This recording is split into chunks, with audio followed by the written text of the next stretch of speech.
Bonjour mesdames, messieurs, bonjour.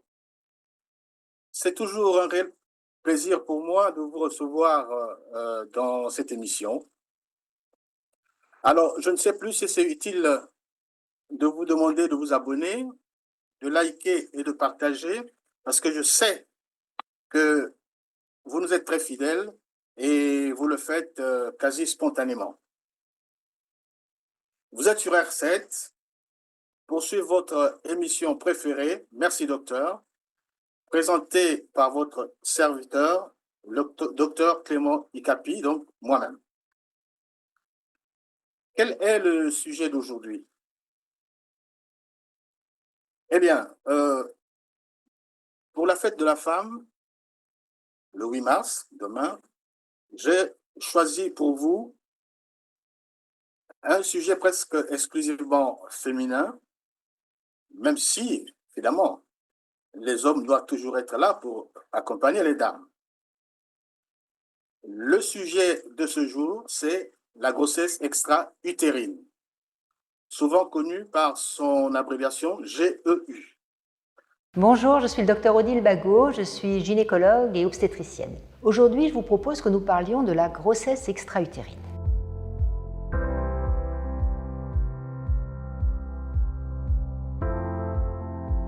Avant de parler de la grossesse extra-utérine, il faut quand même que je vous explique où et comment va se former une grossesse intra-utérine. Parce que figurez-vous que la grossesse, elle ne se fait pas directement dans l'utérus. La rencontre du spermatozoïde et de l'ovocyte, donc de l'ovule, se fait déjà dans la trompe. Donc c'est là que va se faire la division des premières cellules, donc ce qu'on appelle le blastocyste, et il va descendre tout doucement le long de la trompe et il va venir s'accrocher dans l'utérus. Dans la grossesse extra-utérine, la grossesse elle va se former dans la trompe aussi. Le problème, c'est qu'elle ne va pas réussir à descendre jusque dans l'utérus. Pourquoi est-ce qu'elle ne va pas réussir à descendre? La première cause, c'est une trompe qui va être rétrécie quelque part, abîmée. Et la cause la plus habituelle de ces problèmes de trompe, c'est une infection sexuellement transmissible, c'est l'infection à chlamydia.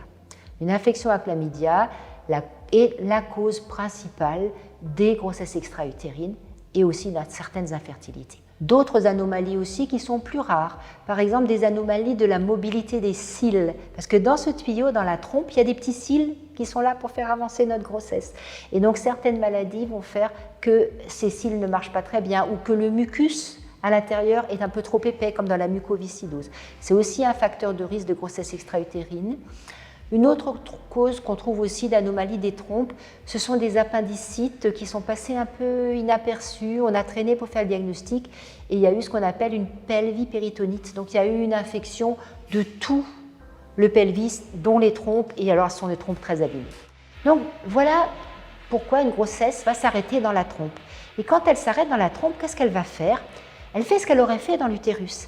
C'est-à-dire, il faut qu'elle s'implante, donc il faut qu'elle creuse son nid quelque part. Et en creusant ce nid, elle va développer beaucoup de vaisseaux parce qu'il faudra alimenter ce bébé.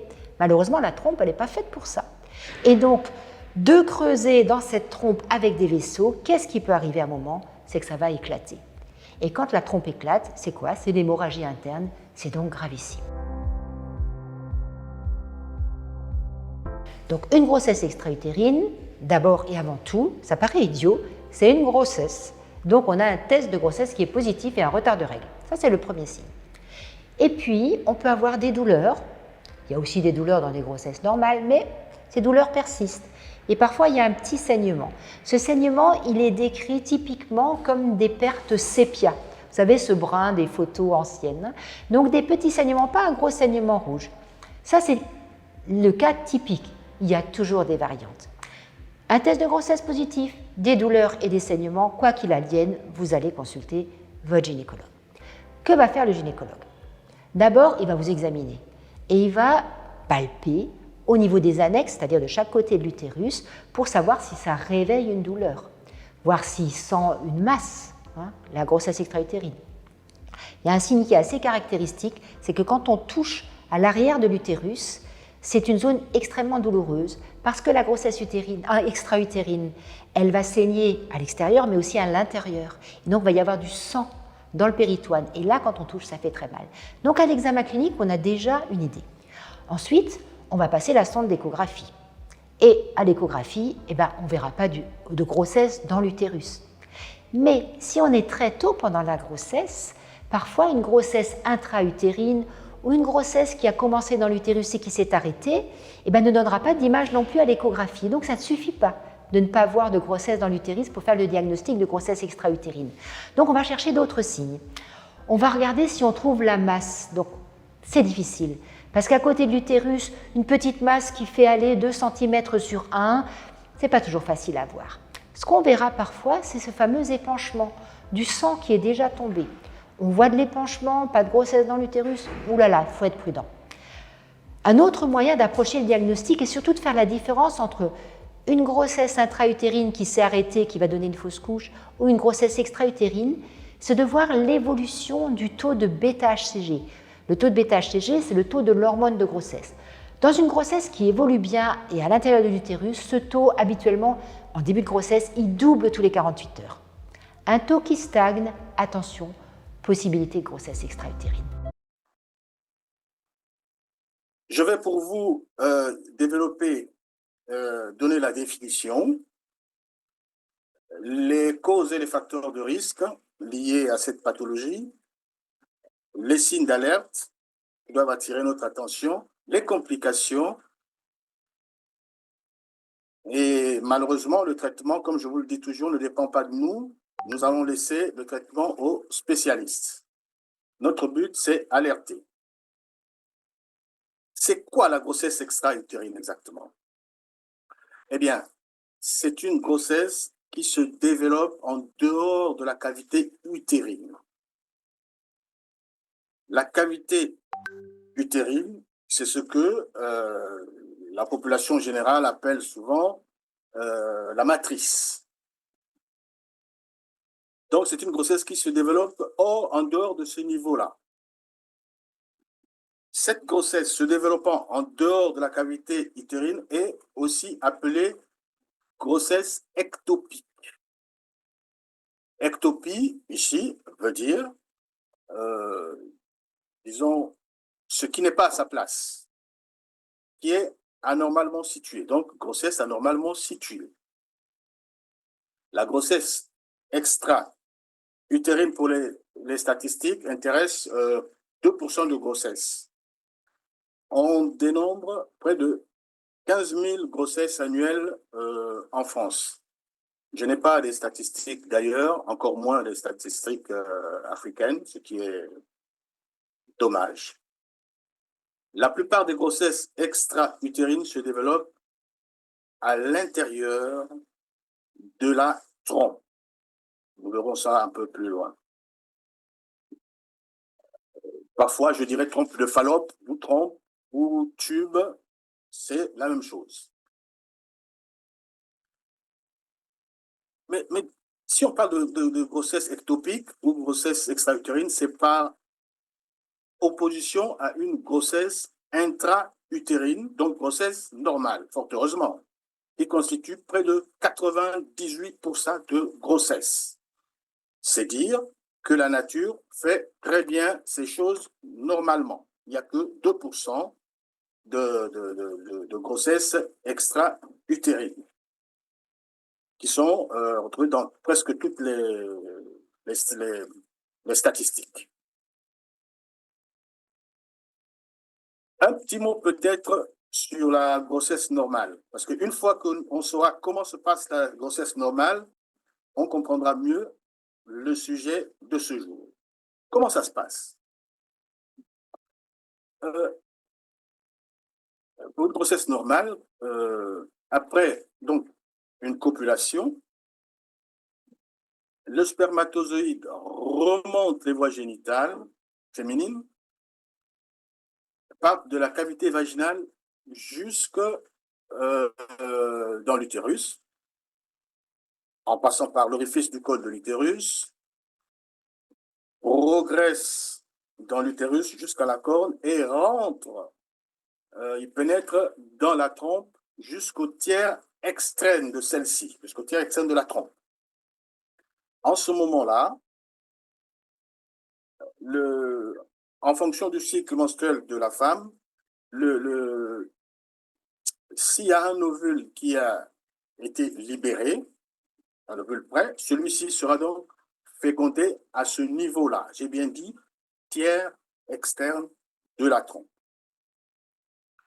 L'œuf ainsi formé, appelons ça comme ça, appelons ça œuf, c'est-à-dire ensemble spermatozoïdes qui pénètrent dans l'ovule, c'est la fécondation. Donc, l'œuf ainsi formé suite à cette fécondation, je me permets d'utiliser les mots simples pour que tout soit compris, que ce soit compris par tout le monde. Je répète, spermatozoïde rencontre l'ovule, forme un œuf, je l'appelle œuf. Cet œuf va donc vouloir refaire le chemin inverse, c'est-à-dire ressortir de la trompe pour venir s'implanter à l'intérieur de la cavité utérine, à l'intérieur de la matrice, la cavité utérine où cet œuf va évoluer, sachant que le spermatozoïde, lui, pour se déplacer, n'utilise que son flagelle ou sa queue, puisqu'il est mobile, il essaie de se mobiliser, il progresse dans la glaire vaginale comme un tétard dans l'eau. Autant il n'a besoin de rien pour y arriver, mais autant l'ovule fécondé pour revenir dans l'utérus, lui, a besoin de quelques phénomènes dont le péristaltisme, donc les contractions des muscles de la trompe, et les battements des cellules ciliaires qui sont tout au long de la muqueuse de la trompe, parce qu'il y a des cils qui orientent et aident l'œuf à ressortir. Le spermatozoïde, pour aller de la cavité vaginale jusqu'au tiers externe de la trompe, comme je vous ai dit, pour aller chercher donc l'ovule, fait à peu près 2 jours.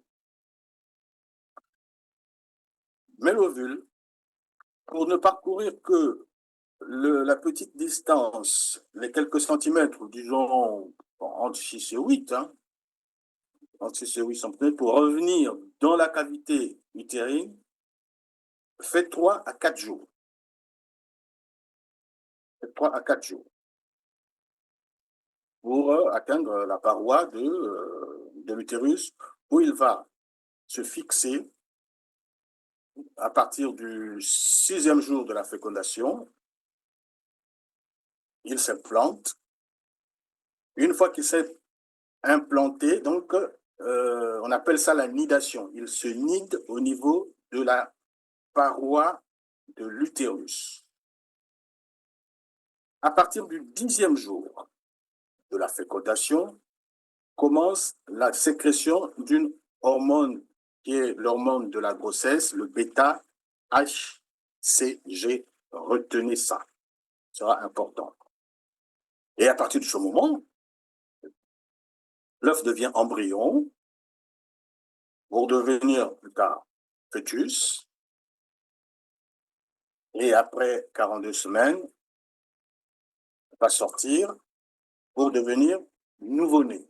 C'est comme ça que la nature organise les choses en grossesse normale. Mais en cas de grossesse extra-utérine, les choses ne se passent pas de la même façon. L'ovule qui est fécondé au même niveau, pour des raisons multiples et variées, on verra ça plus tard, peut donc traîner dans la lumière de la trompe. Et comme je vous ai dit qu'au 6e jour, l'ovule fécondé vient s'accrocher au niveau de la paroi de l'utérus, à partir du 6e jour, je ne vous ai pas dit quelque chose, l'ovule perd sa membrane externe. C'est cette perte de la membrane qui lui permet de s'accrocher sur les muqueuses. S'accroche sur les muqueuses quelles qu'elles soient. Or, si au 6e jour, cet ovule traîne encore dans la lumière du tube, donc de la trompe, ben, elle va se nider là, va perdre sa membrane externe au 6e jour et se fixer à l'intérieur de la trompe, au niveau de la muqueuse de la trompe, puisque c'est une muqueuse. C'est ce qu'on appelle la grossesse extra-utérine, puisque ce n'est pas dans l'utérus. Voilà pourquoi on dit souvent que la grossesse extra-utérine à 96% se passe dans la trompe, mais il y a d'autres localisations. C'est parce que c'est là où ils se rencontrent et comme pour des raisons qu'on verra, il traîne là-dedans, ben malheureusement, il va commencer à se développer là. Parce qu'il a trop traîné. Il faut qu'avant le 6e jour, il doit être dans l'utérus. Voilà. Tant que l'ovule va traîner par là, dans la paroi tubaire, la paroi de trompe, ben écoute, il va se nider là. C'est ça, je répète, qu'on appelle grossesse extra-utérine, donc hors de l'utérus. Mais l'ovule peut se planter aussi ailleurs. Ça peut se passer dans l'ovaire même, c'est-à-dire que le spermatozoïde va jusque dans l'ovaire. Ça peut se passer dans l'abdomen, ça tombe au niveau de l'abdomen. Ça peut se passer aussi au niveau d'une cicatrice de césarienne, pour ceux qui ont déjà été opérés auparavant. Ça peut même se passer plus bas dans le col de l'utérus. Dans tous les cas, une grossesse qui n'est pas dans la cavité de l'utérus est appelée grossesse extra-utérine et c'est une grossesse qui ne peut jamais évoluer, qui n'ira jamais jusqu'au bout. Si elle n'est pas bien surveillée, ni bien suivie, ni bien prise en charge, elle peut entraîner un décès par hémorragie cataclysmique. Nous verrons ça plus tard, d'où l'intérêt de ce sujet aujourd'hui. Pour alerter les dames, quels sont les signes d'alerte actuellement? Parce que c'est toujours important. Ce genre de catastrophe, ce genre de décès ne devait plus exister au 21e siècle maintenant. Mais quelles sont les causes et les facteurs de risque d'une grossesse extra-utérine? Pourquoi ça arrive? Pourquoi ça? Pourquoi il y a des femmes qui font ça? Eh bien, les causes d'une grossesse extra-utérine ou GU sont tout facteur responsable d'un blocage ou d'un ralentissement de l'œuf dans la lumière de la trompe. Tout événement, tout phénomène qui participe au blocage ou au ralentissement de la progression de ce œuf est une cause de grossesse extra-utérine. Nous citerons en premier les tissus cicatriciels, c'est-à-dire les cicatrices ou les adhérences ou les inflammations de la trompe qui ont été liées à des chirurgies pelviennes, donc du bas-bassin, du petit bassin. Toute chirurgie du bas-ventre est peut-être une cause, un risque de grossesse extra-utérine. Nous citerons en deux les malformations congénitales de la trompe. Donc la trompe, elle, peut être mal formée et obstruer ou ralentir le passage de l'œuf dans la lumière tubaire, donc la lumière de la trompe.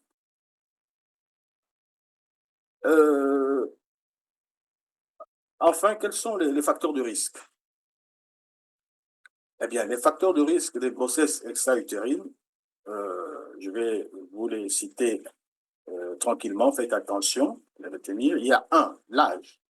Au-delà de 35 ans, le risque est plus élevé que chez les sujets plus jeunes. C'est la première chose. Deuxièmement, c'est la cigarette. Les femmes qui fument ont plus de chances de faire des grossesses extra-utérines que celles qui ne fument pas. Le fait d'avoir fait une GU antérieurement, même sur une autre trompe, est aussi un facteur de risque de grossesse extra-utérine qu'il faut tenir en compte. Les infections sexuellement transmissibles, surtout à un germe qu'on appelle le chlamydia. Pour les dames, écoutez bien, si vous avez été victime d'une infection génitale au chlamydia, faites très attention en cas de retard de règles. Il faut être bien suivi. Il ne faut pas oublier de le dire au gynécologue. Il faut le lui dire pour qu'il soit sûr que l'embryon est bien dans la cavité utérine à l'échographie. Il faut donc consulter rapidement parce que la surveillance en ce moment-là sera beaucoup plus rapprochée que pour une grossesse normale. Il y a aussi comme infection la tuberculose abdominale, ça existe. Et comme autre infection, il peut y avoir la bilharziose. Celles qui ont souffert de la bilharziose, il faut faire attention. Donc, je reprends. Pour les IST, tuberculose, bilharziose et infection à chlamydia. Et aussi, toute infection pelvienne, à savoir les péritonites ou des pelviperitonites ou des chirurgies qui ont chirurgie à ventre ouvert, qui laissent des cicatrices, effectivement, il y a un risque plus important que ceux qui n'en ont pas eu à faire des grossesses extra-utérines. D'autres facteurs de risque, c'est le traitement de l'infertilité par fécondation in vitro. C'est aussi une cause de grossesse extra-utérine. Et les fausses couches aussi, tiens, les adénomioses, ce n'est pas la peine de vous expliquer tout ça, ça c'est beaucoup plus scientifique. Et autre chose qu'il faut savoir, les dispositifs intra-utérins, c'est-à-dire ce qu'on appelle vulgairement le stérilet, sont aussi une cause, plutôt un facteur de risque de grossesse extra-utérine. Il n'est pas dit que vous les aurez absolument, mais c'est des facteurs qui font que les femmes risquent de faire des grossesses extra-utérines.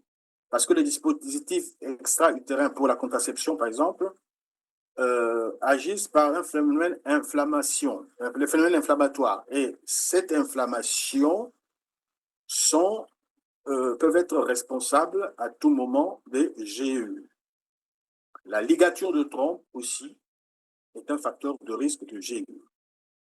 Eh bien, toute la liste que je viens de vous donner, chères dames, ce n'est pas pour vous faire peur, mais c'est pour vous alerter qu'une fois dans cette situation, vous avez un âge avancé, vous fumez, vous avez eu des infections sexuellement transmissibles à répétition, surtout au chlamydia, vous avez fait une tuberculose abdominale, vous avez eu recours à un stérilet, votre grossesse est une grossesse, vous avez fait une grossesse à la FIV, vous avez fait des fausses couches à répétition. Faites attention, quand vous avez un retard de règles, consultez les gynécologues, dites-le lui pour que les échographies soient plus rapprochées, pour que la surveillance soit différente d'une surveillance normale. Car une grossesse extra-utérine vue tôt se traite facilement médicalement, mais vue tard, c'est soit la chirurgie, soit certaines catastrophes. Pour éviter tout ça, pour celles qui ont ces facteurs de risque, je répète, consultez rapidement. Le gynécologue lui-même saura comment le gynécologue ou la sage-femme d'ailleurs, saura vous surveiller différemment d'une femme qui n'a pas tous ces facteurs de risque. Voyons quels sont les signes d'alerte. Il n'y en a pas beaucoup. Ces signes vont très rapidement vous aider, chère dame, à aller voir votre gynéco aux urgences assez rapidement. Le diagnostic de la grossesse extra-utérine se fait par un interrogatoire et examen clinique, par la biologie, donc les bêta-HCG, je vous l'ai dit, à partir du 10e jour, et se fait par l'imagerie médicale, dont l'échographie. Mais insistons sur ce que nous pouvons agir, c'est-à-dire les femmes, l'interrogatoire et l'examen clinique. devant une femme qui a des facteurs de risque que nous venons de citer et qu'elle donnera à l'interrogatoire, et si cette femme a des retards de règles, avec saignement, pas abondant, et des douleurs pelviennes, souvent unilatérales, d'un seul côté, sachez que l'ovulation se ferait de façon alternée. D'un mois à l'autre, ça se passe soit à l'ovaire gauche, soit à l'ovaire droite. C'est soit à la tempe gauche, soit à la tempe droite. Donc, la douleur est unilatérale, soit à gauche, soit à droite, en fonction du côté où il y a eu fécondation.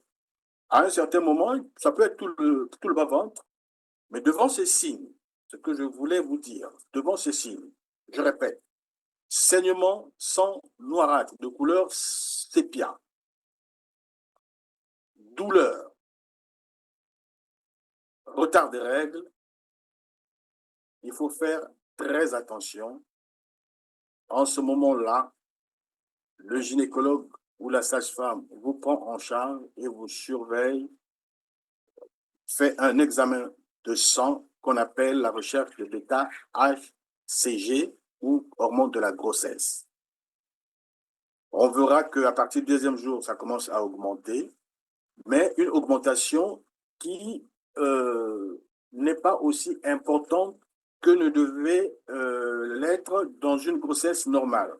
En situation normale, les bêta-HCG doublent tous les 2 jours. En grossesse extra-utérine, ça ne double pas tous les 2 jours. Ils existent, mais ils ne sont pas aussi importants. Et enfin, il y a l'échographie. Le gynécologue ne voit rien dans l'utérus. L'utérus est vide.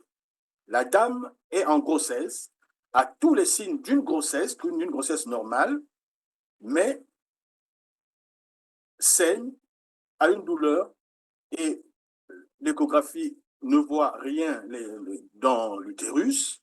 Ça veut dire que cette grossesse se trouve bien quelque part. C'est-à-dire que l'embryon, plutôt l'œuf se trouve bien quelque part. Et c'est donc en extra-utérin.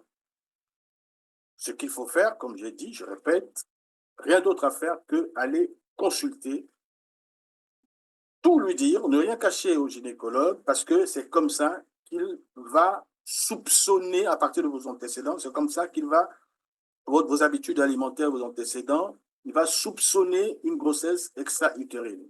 Parce qu'une fois qu'il a tous les éléments, il sait ce qu'il faut faire désormais. C'est volontairement que je n'insiste pas sur la biologie, parce que vous aurez des bêta-CG de façon continue tous les 2 jours, tous les 2-3 jours, parce que je vous ai dit que ça double tous les 2-3 jours. Vous aurez aussi des échographies rapprochées, parce que le gynéco doit chercher où se trouve cette grossesse. Le reste, le gynécologue fera ce qu'il veut. Moi, aujourd'hui, ce que je veux que vous fassiez, c'est que vous devez retenir une chose, ce que je veux vous dire maintenant, c'est-à-dire toute femme en période d'activité génitale, c'est-à-dire capable d'être en grossesse, qui présente un retard des règles, saignement et une douleur pelvienne, souvent latéralisée, est considérée comme une femme ayant une GU jusqu'à preuve du contraire.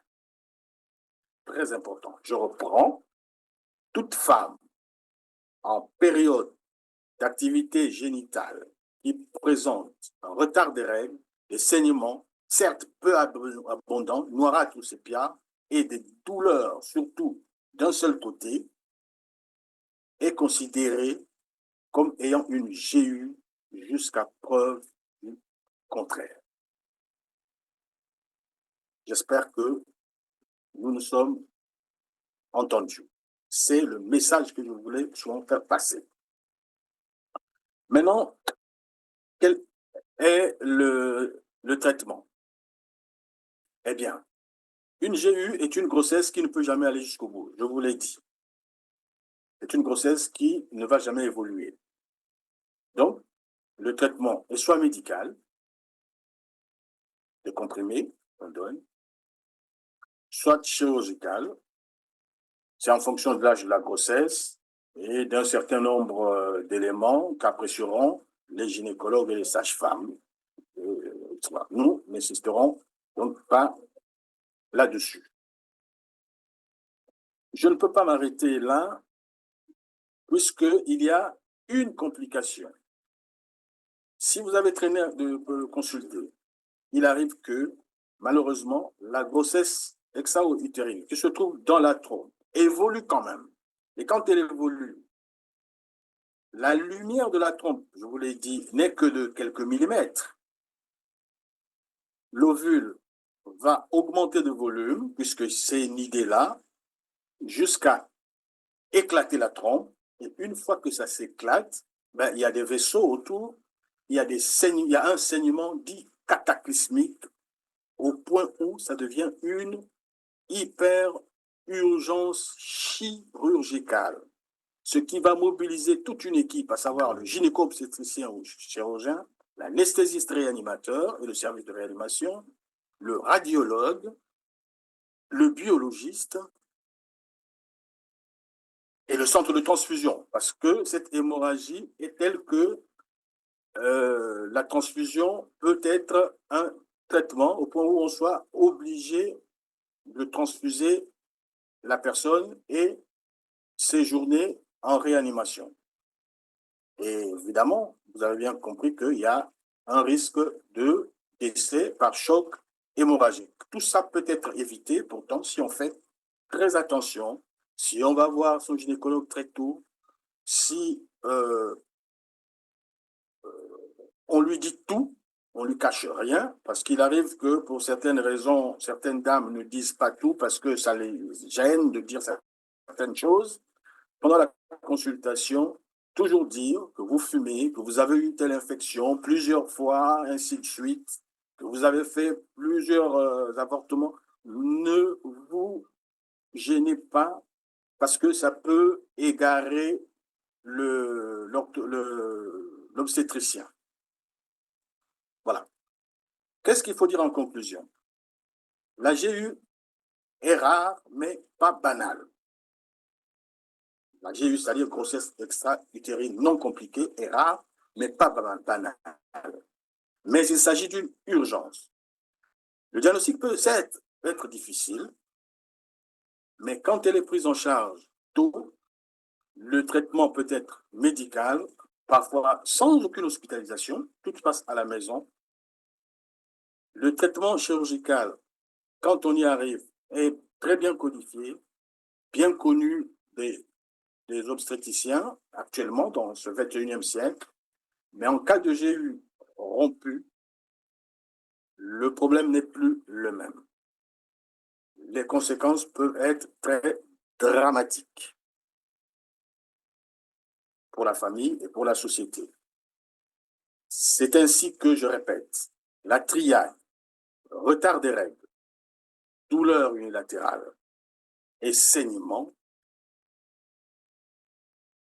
même peu important, le saignement, chez une femme en période d'activité génitale, c'est la troisième fois que je vous le répète, doit être considéré comme une GU jusqu'à preuve contraire. Évidemment, j'ai parlé des femmes, mais le rôle de l'homme dans ce processus doit être central. Inciter sa femme à aller consulter parce qu'il a mal au ventre, parce qu'elle a saigné un peu, parce que il y a quelque chose qui se passe qui n'est pas normal.